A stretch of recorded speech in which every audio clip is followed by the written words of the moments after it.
श्री हरि। मन की चंचलता कैसे दूर हो, इसके बारे में इस वीडियो में चिंतन करेंगे। मनुष्य ने यह समझ रखा है कि मन को काबू में करना बहुत आवश्यक है। मन नहीं लगा तो कुछ नहीं हुआ। राम राम करने से क्या फायदा, मन तो लगा ही नहीं। मन लग जाए तो ठीक हो जाए, परंतु मन का लगना या न लगना खास बात नहीं है। मन में संसार का जो राग है, आसक्ति है, प्रियता है, यही अनर्थ का हेतु है। मन लग भी जाएगा तो सिद्धियां की प्राप्ति हो जाएगी, विशेषता आ जाएगी, परंतु जब तक संसार में आसक्ति है, कल्याण नहीं होगा। जब भीतर से राग और आसक्ति निकल जाएगी, तब जन्म मरण छूट जाएगा, दुख होगा ही नहीं, क्योंकि राग और आसक्ति ही सब दुखों का कारण है।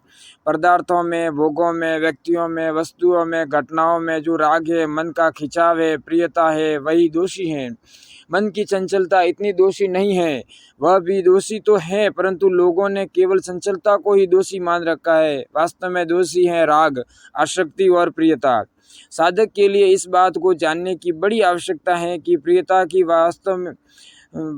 ही वास्तव में जन्म मरण देने वाली है। ऊंच नीच योनियों में जन्म होने का हेतु गुणों का संग है। आसक्ति और प्रियता की तरफ तो ख्याल ही नहीं है, पर चंचलता की तरफ ख्याल होता है। विशेष लक्ष्य इस बात का रखना है कि वास्तव में प्रियता बांधने वाली चीज है।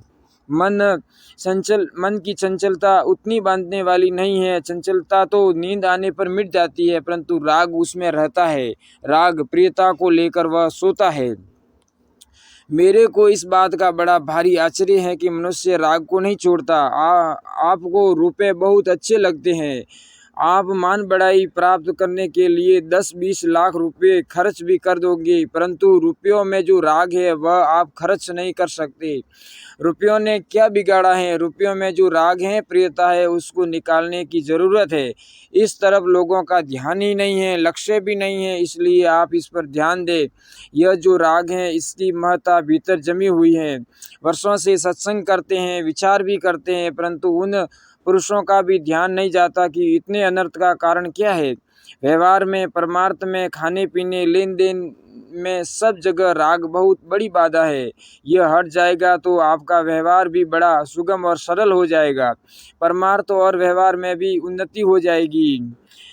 विशेष बात यह है कि आसक्ति और राग खराब है। ऐसी सत्संग की बातें सुन लोगे, याद कर लोगे, पर राग के त्याग के बिना उन्नति नहीं होगी। तो प्रश्न आपने किया कि मन की चंचलता कैसे दूर हो, पर मूल प्रश्न यह होना चाहिए कि राग और प्रियता का नाश कैसे हो। भगवान ने गीता में इस राग को 5 जगह बताया है। इंद्रियस्येन्द्रियस्यार्थे राग देशो व्यवस्थितो। स्वयं में, बुद्धि में, मन में, इंद्रियों में और पदार्थों में यह 5 जगह राग बैठा है। 5 जगह में भी गहरी रीति से देखा जाए तो मालूम होगा कि स्वयं में जो राग है वही शेष चार में स्थित हैं।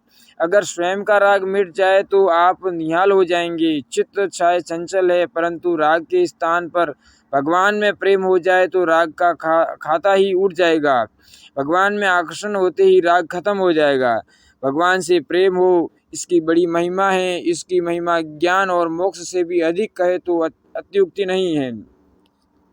इस प्रेम की बड़ी अलौकिक महिमा है, इससे बढ़कर कोई तत्व है ही नहीं। ज्ञान से भी प्रेम बढ़कर है। उस प्रेम के समान दूसरा कुछ नहीं है। भगवान में प्रेम हो जाए तो सब ठीक हो जाए। वह प्रेम कैसे हो? संसार से राग हटने से भगवान में प्रेम हो जाए। राग कैसे हटे? भगवान में प्रेम होने से। दोनों ही बातें हैं। राग हटाते जाओ और भगवान से प्रेम बढ़ाते जाओ। भले क्या करे, भगवान में प्रेम बढ़ाओ। जैसे रामायण का पाठ होता है, अगर मन लगाकर और अर्थ को समझकर पाठ किया जाए तो मन बहुत शुद्ध होता है, राग मिटता है। भगवान की कथा प्रेम से सुनने से भीतर का राग स्वतः ही मिटता है और प्रेम जागृत होता है। उसमें एक बड़ा विलक्षण रस भरा होता है। पाठ का साधारण अभ्यास होने से तो आदमी उगता सकता है, परंतु जहाँ रस मिलने लगता है वहाँ आदमी उकताता नहीं। इसमें एक विलक्षण रस धारा है, प्रेम है। आप पाठ करके देखो, उसमें मन लगाओ और भक्तों के चरित्र पढ़ो, उससे बड़ा लाभ होता है, क्योंकि वह हृदय में प्रवेश करता है। जब प्रेम प्रवेश करेगा तो राग मिटेगा, कामना मिटेगी, उनके मिटने से निहाल हो जाओगे। यह विचार पूर्वक भी मिटता है, पर विचार से भी विशेष काम देता है प्रेम। प्रेम कैसे हो? जो संत ईश्वर भक्त जीव मुक्त हो गए, उनकी कथाएं गा सदा मन को शुद्ध करने के लिए, उनकी कथाएं गा सदा मन को शुद्ध करने के लिए। मन की शुद्धि की आवश्यकता बहुत ज़्यादा है। मन की संचलता की अपेक्षा अशुद्धि मिटाने की बहुत ज़्यादा ज़रूरत है। मन शुद्ध हो जाएगा तो चंचलता मिटाना बहुत सुगम हो जाएगा। निर्मल होने पर मन को चाहे कहीं भी लगा दो। कपट छल छिद्र भगवान को सुहाते नहीं, परंतु इनसे आप डरते ही नहीं। झूठ बोलने से, कपट करने से, धोखा देने से इनसे जो बाज आते ही नहीं। इनको तो जान कर करते हो तो मन कैसे लगे? बीमारी तो आप अपने तरफ से बढ़ा रहे हैं। इसमें जितनी आसक्ति है, प्रियता है, वह बहुत खतरनाक है। विचार करके देखो, आसक्ति बहुत गहरी बैठी हुई है, भीतर पदार्थों का महत्व बहुत बैठा है। यह बड़ी भारी बाधक है। इसे दूर करने के लिए सत्संग और सत्शास्त्रों का अध्ययन करना चाहिए, जिससे बहुत आश्चर्यजनक लाभ होता है। मन कैसे स्थिर हो? मन को स्थिर करने के लिए बहुत सरल युक्ति बताता हूँ। आप मन से भगवान का नाम ले और मन से भी गणना रखे, राम राम राम। ऐसे राम का नाम ले, 1 राम, 2 राम, 3 राम, 4 राम, 5 राम।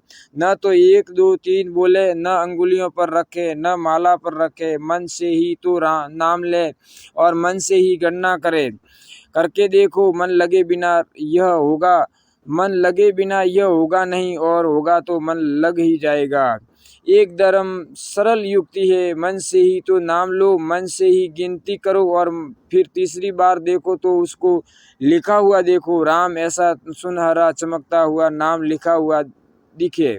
ऐसा करने से मन कहीं जाएगा नहीं, और जाएगा तो यह क्रिया होगी नहीं। इतनी पक्की बात है। कोई भाई करके देख लो, सुगमता से मन लग जाएगा। कठिनता पड़ेगी तो यह क्रम छूट जाएगा। न नाम ले सकोगे, न गणना कर सकोगे, न देख सकोगे। इसलिए मन की आँखों से देखो, मन के कानों से सुनो और मन की जुबान से बोलो। इससे मन स्थिर हो जाएगा। दूसरा उपाय यह है कि जुबान से आप एक नाम लो और मन से दूसरा। जैसे मुँह से नाम जपो, हरे राम राम राम हरे हरे, हरे कृष्ण कृष्ण कृष्ण हरे हरे। ऐसा करते रहो। भीतर राम राम राम कह कर मन लगाते रहो। देखो मन लगता है या नहीं। ऐसा संभव है तभी बताता हूँ। कठिन इसलिए है कि मन आपके काबू में नहीं है। मन लगाओ, इससे मन लग जाएगा। तीसरा उपाय बतावे, अगर मन लगाना है तो मन से कीर्तन करो, मन से ही रागनी में गाओ, मन लग जाएगा। जबान से मत बोलो और कंठ से कीर्तन मत करो, मन से ही कीर्तन करो और मन की रागनी से भगवान का नाम जपो। पहले राग को मिटाना बहुत आवश्यक है, और राग मिटता है सेवा करने से। उत्पन्न और नष्ट होने वाली वस्तुओं के द्वारा किसी तरह से सेवा हो जाए, ये भाव रखना चाहिए। पारमार्थिक मार्ग में, अविनाशी में और भगवान की कथा में अगर राग हो जाए तो प्रेम हो जाएगा। भगवान के नाम में गुणों में लीला में आसक्ति हो जाए तो बड़ा लाभ होता है। अपने स्वार्थ और अभिमान का त्याग करके सेवा करे तो भी राग मिट जाता है। नारायण नारायण नारायण। ओम नमो भगवते वासुदेवाय। सीताराम राधे कृष्ण। ओम नमः शिवाय। अगर भक्तों यह वीडियो पसंद आए तो इस चैनल को सब्सक्राइब करना, लाइक करना और आगे से आगे शेयर करना। जय श्री राम।